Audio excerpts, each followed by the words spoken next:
এক মিনিট, আপনারা কি এটাকে মাছ ভাবতেছেন? দাঁড়ান দাঁড়ান, এটা কিন্তু মাছ নয়। এটাই হচ্ছে আসল কথা। আজকের রেসিপিটা হচ্ছে একবার ইন্টারেস্টিং এবং নতুন একটি রেসিপি। আসসালামু আলাইকুম এভরিওয়ান, তানিয়া ব্লগস থেকে আপনাদের সবাইকে সুস্বাগতম। আপনারা যেটাকে মাছ ভেবে ভুল ভাবছেন, এটা কি আপনারা প্রথমেই মাছ ভাবছেন? ওয়েট, এটা কিন্তু মাছ নয়। আজকে আমি দেখাবো আপনাদের মাছ ছাড়া মাছ রান্না করে। আসলে আমি আজকে আপনাদেরকে মাছ ছাড়াই মাছ রান্না করে দেখাবো, কিন্তু এর স্বাদ হবে কাতলা রুই মাছের থেকেও বেশি মজাদার। চলুন বন্ধুরা, দেখা যাক আমি কিভাবে এই মাছ রান্নাটি করি। আর এটা কিন্তু আগেই বলেছি, মাছ নয়, মাছ ছাড়া মাছ রান্না করেছি আমি। সামনেই দেখতে পাচ্ছিলেন একটা মোটু সোটু একটা পাতাকপি নিয়েছি, আর এই পাতাকপিটাকে আমি কুচি করে কেটে ফেললাম। এখন এটাকে কুচি কুচি করে কেটে নেব, বেশি বড় না, এই এতটুকু হলেই অনেকগুলা মাছের পিস আপনার হয়ে যাবে। আপনারা কি কখনো মাছ ছাড়া মাছ খেয়েছেন? এই রান্নাটা করে আমি আজকে বাসার সবাইকে বোকা বানিয়েছি, কারণ তারা কেউ ভাবতেই পারে নাই যে এটা আসলে মাছ নয়। তারা যখন আমি তাদের প্লেটে দিয়েছি, তারা ভাবতেছিল এত মজার মাছ, কিন্তু তারা যখন খেয়ে দেখে যে আল্লাহ, এটাতে তো কোনো রকমের কাটা নেই, কোনো কিছু নেই, কিন্তু এত টেস্ট কিভাবে হলো চলুন দেখা যাক। এই টেস্ট কি আপনি পেতে চান না?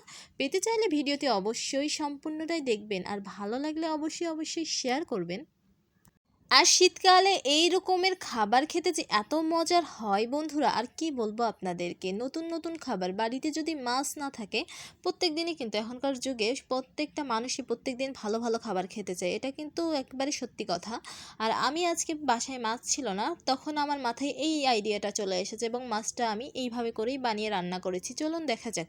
আপনারা দেখতেই পাচ্ছেন কতটুকু পরিমাণে পাতাকপি নিয়েছি, আর পাতাকপিটাকে কিন্তু আমি 7 মিনিট সময় ধরে সিদ্ধ করে নিব।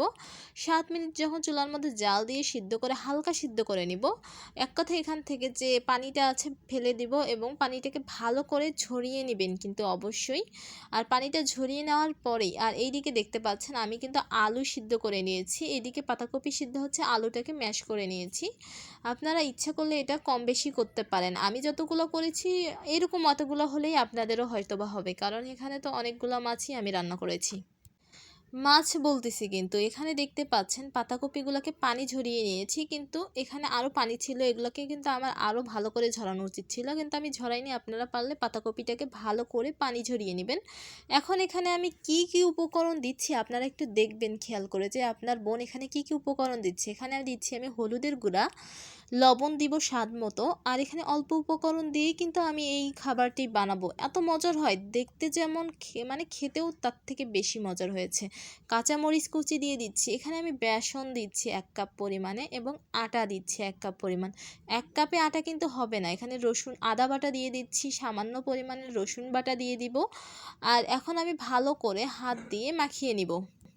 দেখতেই পাচ্ছেন হাত দিয়ে মাখছি, আর এরকম করে মাখতে হবে যতক্ষণ না কিন্তু মানে এটা একটু বেশি শক্তও না বেশি নরমও না, এমনভাবে মাখতে হবে। একটু রসুন বাটা দিয়ে দিলাম, আর সবশেষে আমি এখানে কিন্তু ধনিয়া কুচি দিয়ে দিব, আর অল্প একটু পরিমাণে আটা দিয়ে দিলাম। আটাটাকে আপনারা এই যে এরকম করে মাখাতে হবে, এক কথায় বেশি নরমও না বেশি শক্তও না, সেই রকম করে মাখাতে হবে। ধনিয়া পাতা এবং কিছু পরিমাণে 1 চামচ পরিমাণে ঘি অ্যাড করেছি। আপনাদের বাসায় যদি ঘি না থাকে তাহলে আপনাদের এটা দেওয়ার কোনো দরকার নেই, কিন্তু ঘি যদি থাকে অবশ্যই দিবেন, এতে একটু ফ্লেভার আসে, খেতে মজা লাগে। ঘি দিয়ে ভাত খেতে কার কার ভালো লাগে বলেন বন্ধুরা? যাদের ভালো লাগে তারা একটু কমেন্টে প্লিজ জানাবেন।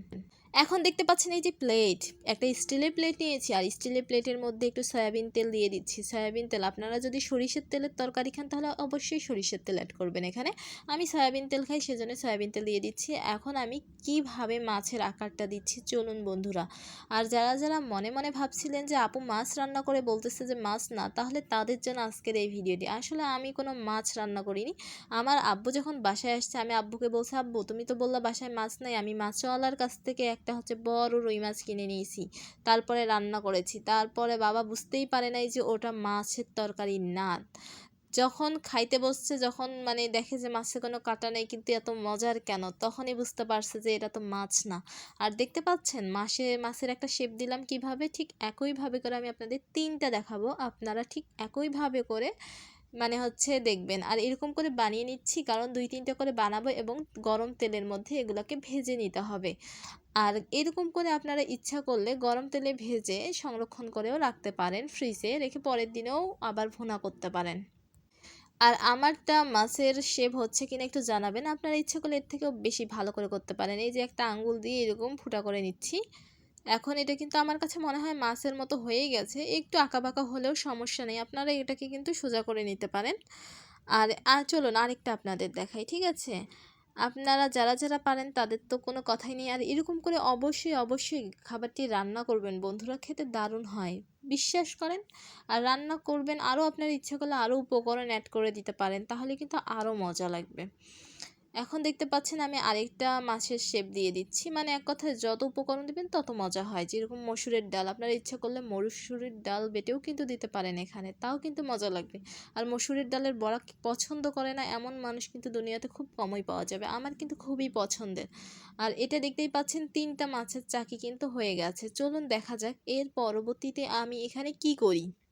আর এখন এই যে মাছের চাকিগুলো কিন্তু হয়ে গেছে। এখন আমি গ্যাসের চুলায় বসিয়ে দিব কড়াই, আর কড়াইয়ের মধ্যে দিয়ে দিব তেল। তেলটা যখন গরম হয়ে যাবে তখন কিন্তু সেখানে আমি মাছগুলো দিয়ে দিব। মাছ বলতেছি কারণ মাছই তো এটা রান্না করে নিচ্ছি, সেজন্য আমি মাছ বলে নিচ্ছি। আর মাছের মতোই হয়েছে। আমি নিজেই অবাক হয়ে গেছি যে এই তরকারিটা খেতে এত মজার, আমার তো জানা ছিল না। এটা যদি আগে থেকে জানতাম তাহলে তো আমি সপ্তাহে একদিন করে এটা রান্না করতাম এবং সবাইকে খাওয়াতাম। এটা এই যে দেখতে পাচ্ছেন সবগুলো এখন ভালো করে ভেজে নিচ্ছি। আর এইরকম করেই ভাজতে হবে জিনিসগুলা। আর এটাকে একটু সময় নিয়ে ভাজতে হবে। এটা আমার ভাজতে 3-4 মিনিটের মতো সময় লেগেছিল। এক কথায় এই সময় চুলার আঁচটা মিডিয়ামে রাখবেন, কারণ এটা হচ্ছে ভিতরটাও কিন্তু ভালো করে ভাজা যেন হয়। তা নাহলে উপরে পুড়ে যদি যায় আর ভিতরে যদি না হয় তাহলে কিন্তু একদমই ভালো লাগবে না। সেই জন্যে উপর নিচ সব যেন ভালো মতো ভাজা হয় সেই দিকটাকে খেয়াল রাখতে হবে। উল্টিয়ে পাল্টিয়ে দিচ্ছি অনবরত। উল্টিয়ে পাল্টিয়ে দেওয়া হয়ে গেলে যখন এটার কালার একবারে পরিবর্তন হয়ে যাবে, দেখতেই পাবেন যে এর কালারটা যখন পরিবর্তন হয়ে যাবে তখনই আমি তুলে নিচ্ছি। আর এইরকম করে সবগুলো যখন তুলে নেওয়া হয়ে যাবে তারপরে ওই তেলের মধ্যেই কিন্তু আমি এই মাছের ভুনাটা করব। দেখতে পাচ্ছেন বন্ধুরা কেমন লাগছে জিনিসটা? আপনারা দেখলেই বুঝতে পারছেন যে আমি কীরকম কালার করে তুলে নিচ্ছি। এই যে আমার কিন্তু সবগুলা ভাজা হয়ে গেছে। এখন এই ভাজার মধ্যে এখন আমি এখানে পেঁয়াজ বাটা দিয়েছি। আমি এখানে কিন্তু অল্প পরিমাণের পেঁয়াজ বাটা দিয়েছি। আপনারা ইচ্ছে করলে আরও বেশি করেও পেঁয়াজ বাটা দিতে পারেন। এখানে এখন আমি জিরা বাটা, আদা বাটা, রসুন বাটা, 2টা তেজপাতা দিয়েছি, মরিচ বাটা দিয়েছি। মরিচ বাটা দেওয়া হয়ে গেলে হলুদের গুঁড়া, লবণ স্বাদ মতো দিয়েছি। দেওয়ার পরে এটাকে ভালো করে অল্প একটু পরিমাণে পানি দিলাম। পানি দেওয়ার পরে ভালো করে কষিয়ে নিচ্ছি। যতক্ষণ না পর্যন্ত তেল বের হয় ততক্ষণ পর্যন্ত কষাতে হবে। ঠিক 5 মিনিট সময় ধরে এটাকে কষিয়ে নিতে হবে। 5 মিনিট কষাকষি হয়ে গেলে সবগুলো মাছের মতো টুকরাগুলোকে দিয়ে দিচ্ছি। আর দেখতে পাচ্ছেন কতটা সুন্দর হয়েছে? আর আপনারা তো দেখলেই বুঝতে পারছেন কীরকম হচ্ছে। একটু কমেন্টে জানাবেন। আর আমার ভিডিওটি যদি ভালো লাগে তাহলে অবশ্যই শেয়ার করবেন। আর এরকম নতুন ভিডিও পেতে গেলে আমার ফেসবুক পেজটিকে লাইক এবং ইউটিউব চ্যানেলটিকে সাবস্ক্রাইব করবেন। আর যারা ফেসবুক পেজে লাইক এবং ইউটিউব চ্যানেলটিকে সাবস্ক্রাইব করছে তাদেরকে তো অসংখ্য ধন্যবাদ। এই যে দেখতে পাচ্ছেন আমি এখন এটাকে কিন্তু 3-4 মিনিট ধরে কষিয়ে নিয়েছি। কষানো হয়ে গেলে এখানে আমি পানি অ্যাড করে দিচ্ছি। আমি ঠান্ডা পানি দিয়েছি, আপনারা ইচ্ছা করলে গরম পানিও দিতে পারেন।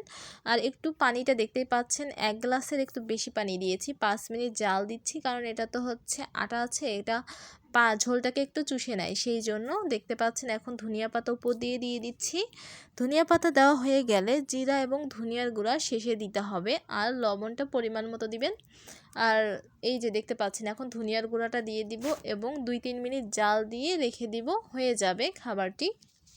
আর 1 পিস মাছের টুকরা দিয়ে আপনি 1 প্লেট ভাত খেয়ে শেষ করবেন, কিন্তু মাছের টুকরাটা কিন্তু অর্ধেক থেকে যাবে। আর এর ঝোলটা যে এত মজার হয় আমার জানা ছিল না। আর দেখতে পাচ্ছেন আপনারা কিন্তু সবাই অবাক হয়ে যাবেন। মানে বাসায় কেউ মেহমান আসলেও উনিও ধরতে পারবে না যে এটা কি রুই মাছ নাকি এটা হচ্ছে একটা বড়ার মতো। আর সবাই ভালো থাকবেন, সুস্থ থাকবেন। আসসালামু আলাইকুম, আল্লাহ হাফেজ।